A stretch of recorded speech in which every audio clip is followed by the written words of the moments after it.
YouTube scroll করতে করতে হঠাৎ করেই একটি সিনেমা সামনে চলে আসে। সিনেমার নাম ডোপেল.কম। এটি একটি তামিল বাংলা ডাবেড করা সিনেমা। কৌতূহলবশত আমি সিনেমাটাতে ক্লিক করি। না, আমি যেহেতু সিনেমা নিয়ে রিভিউ করি না, নাটক নিয়ে রিভিউ করি না, কোনো রিভিউ বা ভিডিও না এটি। আমি কিছু বিষয় পরিলক্ষিত হয়েছে যেটা আমার কাছে মনে হচ্ছে একটু কথা বলা উচিত, শেয়ার করা উচিত, এই জন্য এটা নিয়ে কথা বলছি। তবে খুব ইন্টারেস্টিং কিছু বিষয় আছে, যদি ভিডিওটা সম্পূর্ণ দেখেন তাহলে জানতে পারবেন। সিনেমার কাহিনীটা খুব সুন্দর, যে কেউ চাইলে হয়তো দেখতে পারেন। তবে আমি যে জিনিসটা এখানে মূল উপজীব্য বিষয় হচ্ছে সিনেমাটার নাম এবং এটার বাস্তবতার সাথে সম্পর্কটা কোথায়। সিনেমার নাম হচ্ছে ডোপেল.কম, যেটি একটি ওয়েবসাইটের নাম, এবং যেখানে দেখানো হয় এই ওয়েবসাইটের মাধ্যমে একই ব্যক্তির মতো দেখতে আর কেউ আছে কিনা, পৃথিবীতে এক্সিস্ট করে কিনা, তারা কোথায় আছে এবং তাদের সাথে কানেক্টিভিটি। তো এখানে দেখানো হয় যে নায়কের সেম চেহারার তার মতো করে দুইজন, অর্থাৎ তারা মোট তিনজন ব্যক্তি আছে যারা বিভিন্ন শহরে থাকে। তো ওইখান থেকে তারা এটার মাধ্যমে কানেক্ট হয়। কানেক্ট হওয়ার পরে তারা দেখা করে। দেখা করার পরে এভাবে পুরো সিনেমার কাহিনীটা সামনের দিকে আগায়। বাস্তব জীবনে আসলে এভাবে একই মানুষের মতো দেখতে একাধিক ব্যক্তি আছে কিনা সেটা আমার জানা নেই। তবে হয়তো মানুষ বলে যে একই ব্যক্তির মতো দেখতে পৃথিবীতে 7জন ব্যক্তি থাকতে পারে। তো এটা এক্সিস্ট করে কি করে না সেটা আমি জানি না, তবে এই সিনেমায় দেখানো হয়েছে যে এই বিষয়টা এক্সিস্ট করে। একই লোকের মতো দেখতে একাধিক ব্যক্তি হতে পারে। সো এই যে একাধিক ব্যক্তি হতে পারে, তাদের সাথে কানেক্টিভিটি হওয়া, এবং এখানে দেখানো হচ্ছে যে নায়িকা একটা বিষয়, কিছু বিশেষ এক্সট্রা অর্ডিনারি গুণ দেখতে চায় নায়কের মধ্যে, যেটা একজন মানুষের পক্ষে পসিবল না।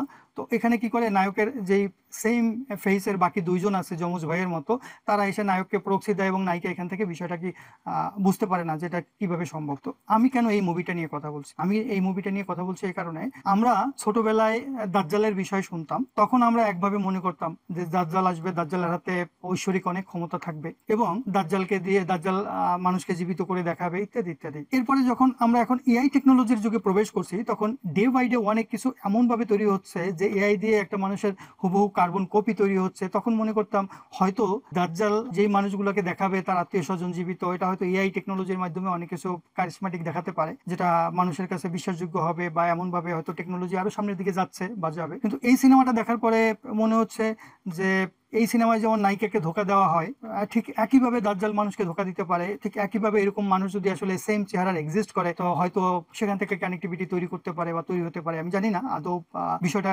কিভাবে কি হচ্ছে বা হবে, বাট আমি এখান থেকে যে জিনিসটা দেখলাম সেই জিনিসটা আপনাদের সাথে শেয়ার করার চেষ্টা করলাম। তো কৌতূহলবশত আমি পরবর্তীতে সিনেমাটার শেষ পর্যায়ে এই ডোপেল.কম ওয়েবসাইটটাতে ঢুকি, ঢোকার চেষ্টা করি। তো এটা লিখে যখন ইন্টারনেটে সার্চ দিই ডোপেল.কম, তখন ইন্টারফেসটা আসে, কিন্তু এখানে উইদাউট পাসওয়ার্ড কোনো কিছুই করা যাবে না। অর্থাৎ এরকম একটা ওয়েবসাইট খুবই সিকিউর, এখানে চাইলেই যে কেউ রেজিস্ট্রেশন করতে পারবে না, চাইলেই যে কেউ এখানে ঢুকতে পারবে না। এটা এখানে এন্ট্রান্স নিতে পারবে ওই ব্যক্তি যে এইটার নেটওয়ার্কের সাথে যুক্ত, আগে থেকে এর পাসওয়ার্ড জানে বা এর অ্যাক্সেস যার কাছে আছে।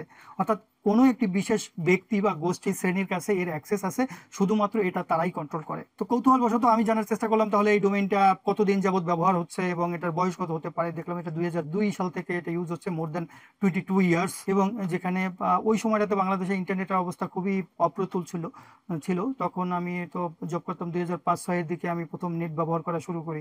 তাহলে এটা 2002-এ, মানে তারও আগে। বাংলাদেশে ফেসবুক ইন্ট্রোডিউস হচ্ছে হয়তো 7-8-এর পরে। কত আগে তারা এই ধরনের একটা চিন্তা ভাবনা বা পরিকল্পনা নিয়ে কাজ করছে। পরে আমি একটু জানার চেষ্টা করলাম যে এটার আসলে ট্রাফিক সোর্স কেমন, কোথা থেকে বেশি ট্রাফিক আসতেছে, এবং ইউজার বা ভিজিটর কেমন।